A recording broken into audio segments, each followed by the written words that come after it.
Prayer. So let us all bow down and have a word of prayer. Father God, thank you for this life you have given us. Thank you for the young people who have gathered on this day and people who are yet to join to listen to your word. Father, I'm grateful for the opportunity that you have given me to share your word. I pray that you put words in my mouth that you want me to deliver.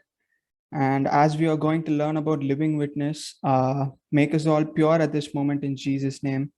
Let your holy blood that you have shed for us, let it purify us and cleanse us from our sin. Let nothing block us from you and your children, Father.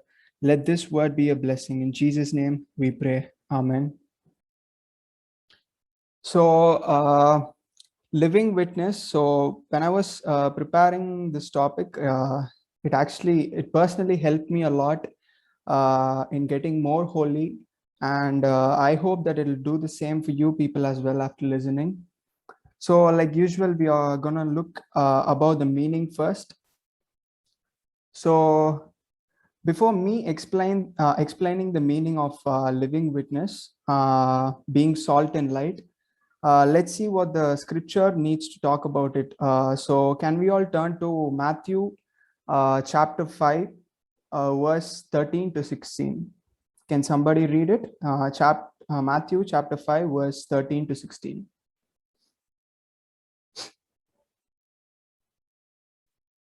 So in this passage, Jesus teaches about or explains about what really living as a light means. So somebody can read it. You are the salt of the earth, but if the salt loses its flavor, how shall it be seasoned?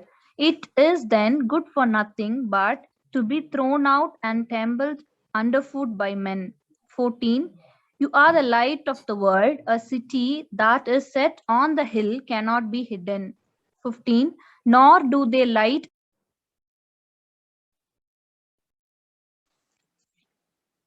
Yeah, go ahead. Sorry. Nor do they light a lamp and put it under a bracket, but on a lampstand, and it gives light to all who are in the house. 16. Let your light so shine before men that they may see your good works and glorify your Father in heaven. Thank you. So, yeah, so you would have had an idea from this passage, but to put a few things on it, he looks first at us and says that we are salt. So he used it as a metaphor because, throwback to those days, salt had a wide number of uses. And like you all know, it is used as a preservative. And people say that they even used it as a currency.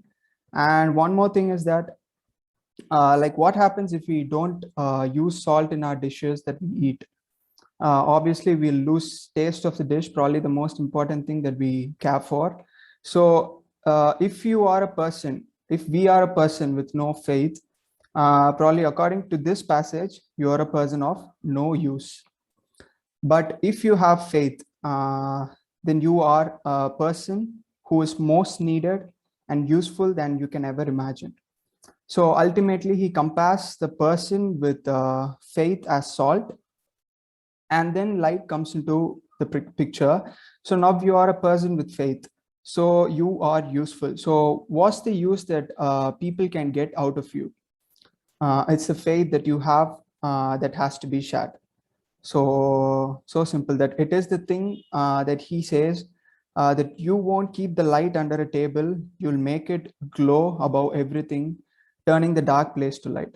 So that's the primary reason of why we are here in this world.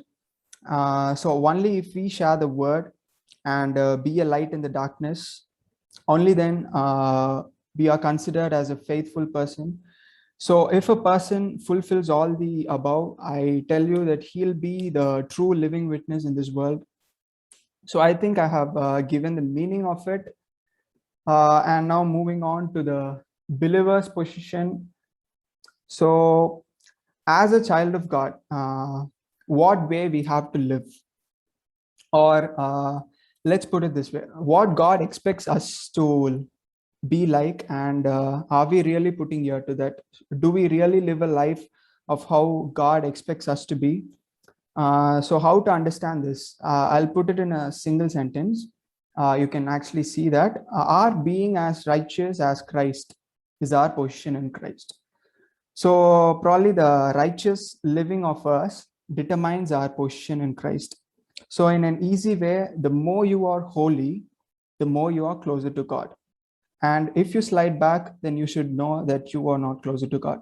So ultimately, every believer must have a life of righteousness, rather than just telling or proclaiming that we are believers just because we were born in a Christian family. If that's the case, then definitely we are too far away from God. So let us all turn to Colossians chapter 2, verse 17. Colossians chapter 2, verse 17, where in this verse, have your roots planted deep in Christ, grow in Him, get your strength from Him, let Him make you strong in the faith as you have been taught.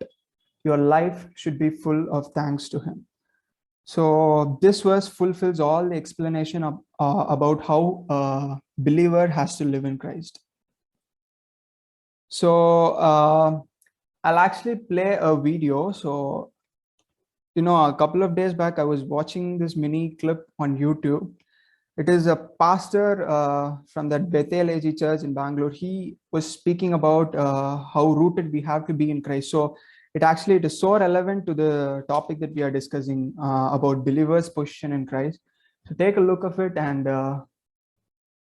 yeah. In one of our church homes, as we were there for visiting, I looked at their garden, and one of the plants was looking very tired or dry. And I asked them what happened. They said, the mistake was every other plant they planted correctly. But this particular plant, when they bought it from the market, it had a plastic cover on its roots with the mud in it. So they put it into the earth with the plastic on the roots. Though the plant was in the ground, but it was not connected to the ground, and therefore the whole plant was weak. Many people like that. They're in the church, they are a Christian, they're from a Christian family, but they are coated with worldly pleasures, they are covered with stress, they are covered with the culture of their friends, and they're not connected to Jesus. And when they're not connected to the Holy Spirit, you can't draw in the blessings of His presence. Blessings means walking above the power of the trouble. Your family may have trouble, your career may have trouble, your education may be difficult, but guess what?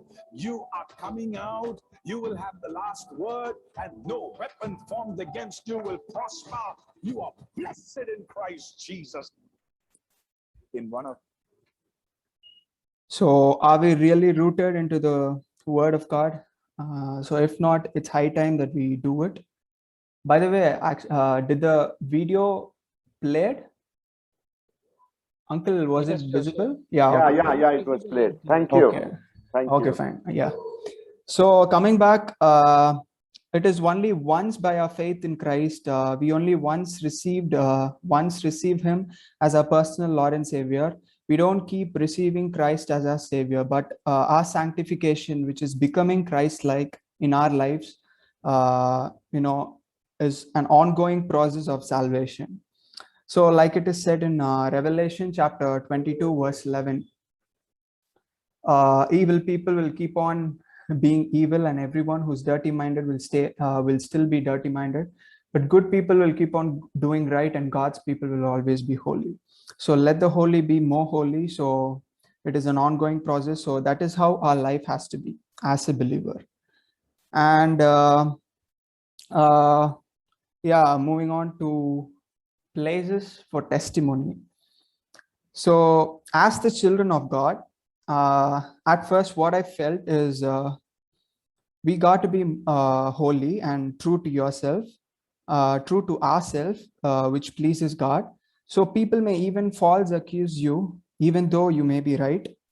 But once you start to live a life which will make God happy, then you are in the right path. And that's not a 1 day or a 2 day scenario. it is being consistent every single day throughout your life. So if we start living a life of testimony, once the people mocked you for being holy, will turn their life towards God. So it is our part to be like how Jesus lived in this world, and the rest will automatically happen. So living a testimonial life is the number one priority, and only if we have a testimonial life, our spreading of the word of God will be effective. So if we fail to live a holy life, our gospel preaching is an utter failure, because nothing holy or good comes out from a sinful man. So in the Bible, we all know the repentance chapter, Psalms 51, in that David confesses his sin, and in a particular verse, Psalm 51 verse 13, where he says, "Help me to obey you so that I can teach wrongdoers your ways and sinners will turn to you." So let's turn to Psalms 51 verses from 10 to 13. Can someone read it?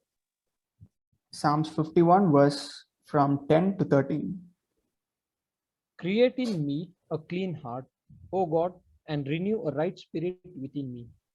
Cast me not away from your presence, and take not your Holy Spirit from me. Restore to me the joy of your salvation, and uphold me with a willing spirit. Then I will teach transgressors your ways, and sinners will return to you.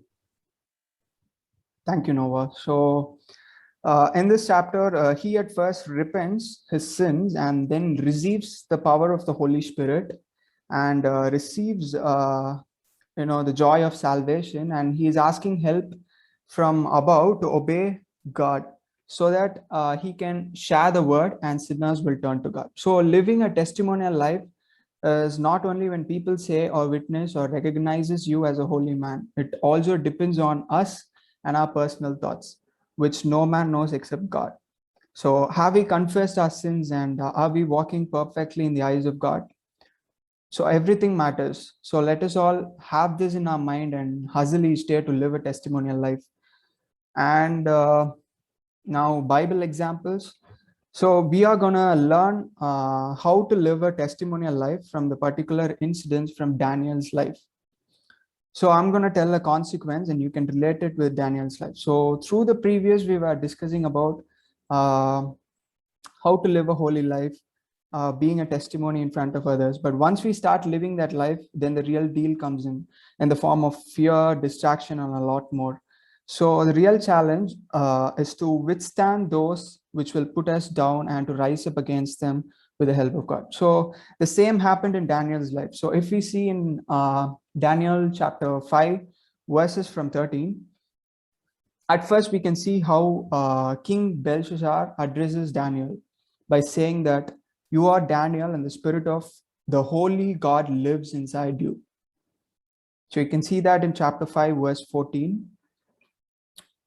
So I'll read the verse. I have heard that the spirit of the gods is in you. Light and understanding and special wisdom have been found in you also.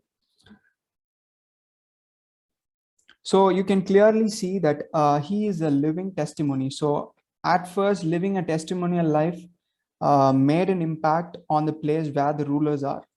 And it's a big thing. And once you start to live a holy life, to stand out of the crowd, people will look up to you. So in Daniel's case, the king asked him to interpret what is written on the wall, and he interpreted what was written, like he has to turn away from his pride and come back to God. And after that, Belshazzar died and Darius became king. And when he appointed Daniel as one of the leaders of the nation, the co-leaders were jealous because they could not find anything wrong with Daniel. That's the testimonial life. So it is in Daniel chapter 6, verse 4, where it says, then the leaders and captains tried to find a reason to complain against Daniel about his duties over the nation, but they could not find any reason to complain or anything to blame him for, because he was a faithful and honest and did not do anything wrong. So this is the kind of testimony we need to adapt in our life. And as we move on with our daily life, remember that whatever you do, it has to please God, because this world that we live in, we are not going to be here for eternity. We are just passing through it. But remember that your life on this earth matters because He loved you, made you perfect in all ways, and He gave us the freedom to choose good and bad. So once we pick the right one and follow God throughout this life of us on this earth, we will end up with our Creator for eternity, who loves us unconditionally. So coming back to Daniel, the others who were jealous on Daniel tricked King Darius by putting a law that whoever asks anything in the name of any god or any man except King Darius, they should be put or they should be thrown to the lion for 30 days. So after Daniel came to know this law, look at what he did in chapter 6, verse 10. Can somebody read it? Daniel chapter 6, verse 10. When Daniel knew that the document had been signed, he went to his house where he had windows in his upper chamber open towards Jerusalem.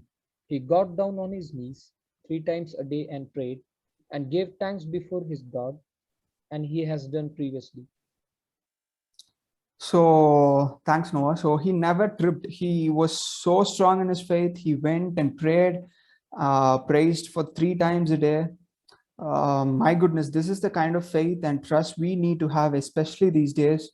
During the pandemic, it was so relevant while I was preparing because we are living at a moment where we couldn't believe anyone. And Daniel had zero fear when they put him with the lions because he knew that the spirit, the one who is living inside of him, is bigger than anyone else, and the rest is history. I think Daniel even made the lions to realize who the real king is. And the one who was with Daniel, the same God is living with us. So do not fear anyone for living a life of faithfulness and being a living testimony. So what if we fail to have a testimonial life? Like I said earlier, it might be rude, but that's the real case. If we don't have faith, or if we don't live a life of testimony, we are considered useless. But it is just a fraction of a second for our God to turn a useless person to be an efficient one. And so let us all turn to Romans chapter 12, verse 2. Where it says, do not act like the sinful people of the world. Let God change your life. First of all, let Him give you a new mind. Then you will know what happened, what God wants you to do, and the things you do will be good and pleasing and perfect. So God will transform us in just a blink of an eye. So as the children of God, let us all be the salt and light in this world, and we'll build the kingdom of God. So yeah, I'm done. Over to Uncle. Thank you, Joshua, for that thoughts on being salt and light. Yeah, Thanks, Uncle. great. Takeaway lessons. There were many. Okay, let's ponder over it and we'll get back. Thank you, Joshua.